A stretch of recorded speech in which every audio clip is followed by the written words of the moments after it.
Ito po ay isinulat ni Liman. At ang tema po namin ngayong mga kabataan ay pareya, isa po itong keyword na ang ibig sabihin ay a group of friends who regularly gather to share their lives, experiences, philosophies, values, and ideas. Sabi po sa Proverbs 16 verse 3, "Commit to the Lord whatever you do, and your plans will succeed." Sa loob po ng 23 years na paglilingkod sa mga kabataan at sa ministeryo ko ay nabigyan po siya ng pribilehiyo na makapagkaibigan sa mga kabataan at nasaksihan niya din po ang paglago ng mga kabataan ito hanggang sa sila po ay mga nagsikap-asawa na.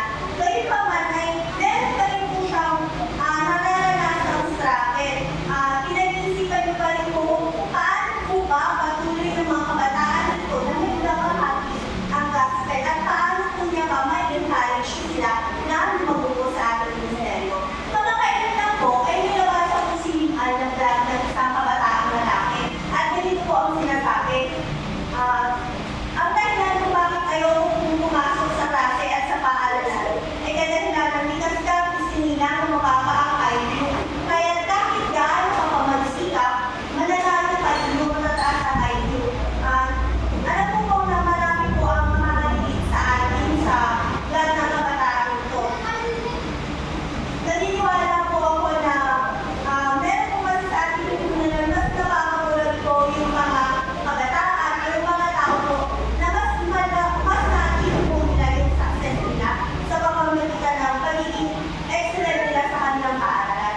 Gayun na lang po yung mga hindi gaano mag-excel kung sila yung matalik, hindi po agad sila nabibigyan ng pagkakataong magtrabaho. Kaya hindi agad nila nakakawin yung success o tagumpay na gusto nila marating sa buhay.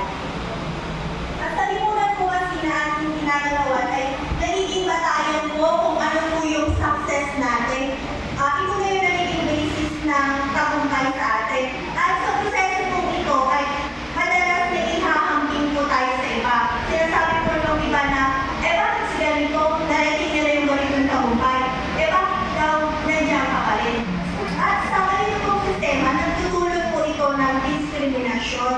At mas napakakulan po yung mas magaling kaysa sa iba. Ang hindi po pagkakantay-pantay ay patuloy na umiilan dahil ang mga mas magaling o yung mga mas may talento po ay pinapahalagahan at ginagantimpalaan. Hindi po natin maiiwasan na ma-pressure para po makamit yung tagumpay na ninanais natin. Naniniwala po si Kim na may ligas tayong pagnanasa para makamit po ang tagumpay dahil may mas maraming po natin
ating mga ari-arian, kung maayos po ang ating career, maayos po ang ating relasyon, o kung kumikita po ba tayo ng 1,000,000.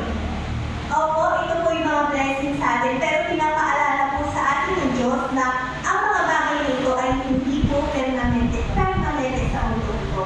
Kaya po ang ating Ebanghelyo ay nagtuturo po sa atin ng tatlong ultimate answer to the 3 S. First po, our significance in Christ does not depend on us. Ang ating pong kahalagahan kay Kristo ay hindi nakasalalay sa ating sarili. Pinapaalala po sa atin ng Efeso 1 verses 4 to 5 na pinili tayo ng Diyos bago pa man niya likhain ang mundo upang maging banal at walang kapintasan. Pinili po niya tayo hindi dahil tayo po ay maganda, matalino, o kung ano man pong success ang makuhalanin sa mundo, kundi dahil ito sa kanyang malayang pagpapasya. At banal po at walang kapintasan, hindi dahil perfect po tayo, kundi dahil binilang niya tayo bilang tagapagtanggap ng kanyang katuwiran sa pamamagitan ni Kristo. Sa mundo pong ito ay madalas pong sinusukat yung batay ng performance natin, yung pagiging popular natin, o pagiging productivity. Pero pinapaalala po sa atin na ang tunay pong pagkakapilanlan at kahalagahan ay nakaugat sa biyaya, hindi po sa gawa. Nabibigyan po tayo ng lakas para ipagpatuloy po ang mabuting gawain upang mapatunay na ito po ang tugon sa kaibigan ng Diyos. At nabibigyan din po tayo ng lakas, hindi para mawalan ng pag-asa sa mundo po. Ikalawang S po, true satisfaction is to be found in relationship with God. Ang tunay pong kasiyahan ay sa pakikipagrelasyon natin sa Diyos. Ang pag-ibig po ng Diyos ang nagbibigay sa atin ng kasiyahan na hindi pa sa anumang makakamit natin sa kung ano man po ang meron tayo sa mundong ito. Pinakita po sa atin sa Romans 5 verse 8 na isinubong niya po ang Diyos upang mamatay para tayo po ay upang mamatay para sa atin habang tayo po ay makasalanan pa. Ang Diyos po ang unang umibig sa atin, hindi dahil noon na natin siya minahal, kundi siya po ang gumawa ng paraan upang ligtas tayo. Ang pag-ibig niya din po ay hindi nakadepende sa kung ano man po ang kabutihan natin, tapos pinapakita niya na kahit noong tayo may kasalanan pa ay mahal po niya tayo.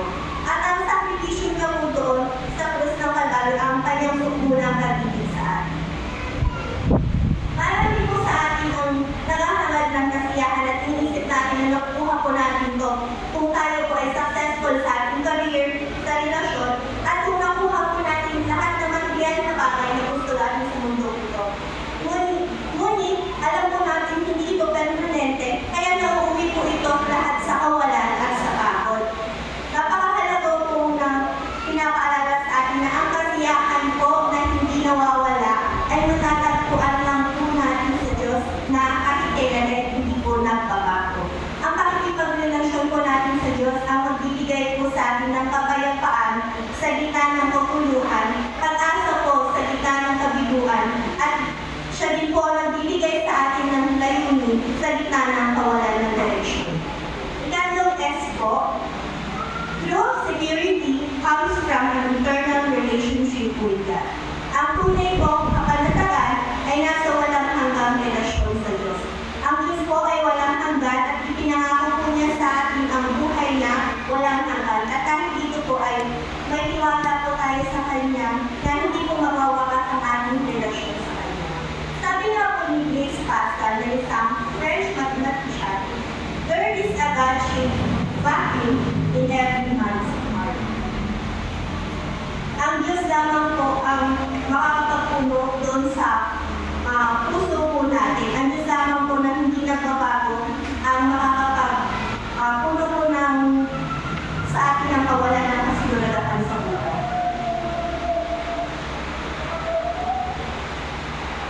Ito naman po ang Christian perspective sa ating success. Ito po ang kanilang natin mga Kristiyano kung paano po ba natin makakamit ang tagumpay.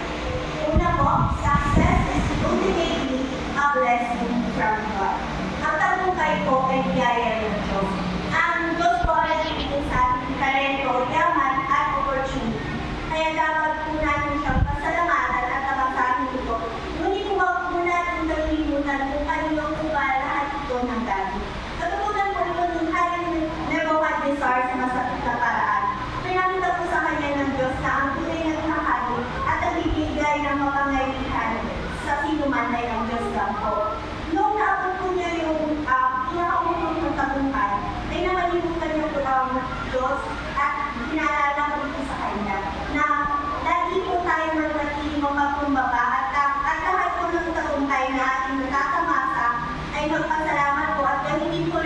ito sa paglilingkod sa Diyos at sa kapwa. Ang puso ko na may mapagkumbaba at kumikilala sa Diyos bilang pinagmulan ng lahat ay siyang tunay kong pinagpapala. Dalawa po, success does not save us from death. Ang tagumpay po ay hindi po makakapagligtas sa atin mula sa kamatayan. Ayon po sa Santiago 4 verses 13 to 15, ang ating buhay po ay parang hamog na mabilis na dahon. Kahit gaano po tayong natagumpay ay mamamatay pa rin tayo. At nakalilig po dito si Lynn sapagkat yung kanya po isang best friend habang nasa bakasyon ay bigla po namatay. Ang kaibigan po niya ito ay nasa rulok na rin po ng tagumpay, ayos po yung buhay, na maayos sa bahay, na career, relasyon, ngunit siya pa rin po ay namatay. Ipinapaalala po sa atin na ang tagumpay, kahit anong uri man po ito, ay hindi po ito garantiya na habang buhay tayo mabubuhay o may kaligtasan po tayo sa kamatayan. Ang buhay po ay biyaya, hindi po ito karapatan. Hindi po natin kontrolado kung ano yung bukas, kaya mabuhay po tayo ng may layunin at pananampalataya. Ang tagumpay po ay walang kabuluhan kung wala po tayong Diyos. Maaaring makamit po natin ang lahat sa mundong ito, ngunit kung wala po tayo dahil sa Diyos, ay wala rin po itong saysay. Ito po, success should not distract us from seeking God's kingdom. Ayon po sa Lucas 12 verses 13 to 21, ikinayang po dito ni Jesus yung isang mayamang lalaki na nag-ipon ng kayamanan, ngunit bigla din po siyang namatay. Pinapaalala po sa atin na mag-ipon po tayo ng kayamanan, hindi po dito sa lupa, mag-ipon po tayo ng kayamanan sa langit, sapagkat ang kayamanan po sa langit ay hindi po nawawala o nananakaw. Huwag po tayong malibang sa pag-ibig sa pera o sa tagumpay dito, sa halip po ay sikapin natin na hanapin po ang kalooban ng Diyos.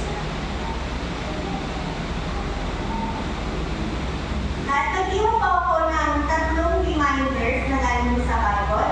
Una po, trust in the Lord, not trust in our own strength. Ito po ay paalala na ang true success begins with God and seeking His guidance, not just our own plan. Ikalawa po, obey God's word for lasting success. Pinapaalalahanan po tayo na biblical success is tied to obedience to God's word. Let Scripture guide your decisions. Lagi po natin manalangin muna sa Diyos bago tayo mag-desisyon sa ating buhay. At lastly, seek God's kingdom first. Pinapaalalahanan tayo na priority po muna natin ng Diyos at ang kanyang para sa atin. At ang ating po plano ay magiging success. Nawa po ay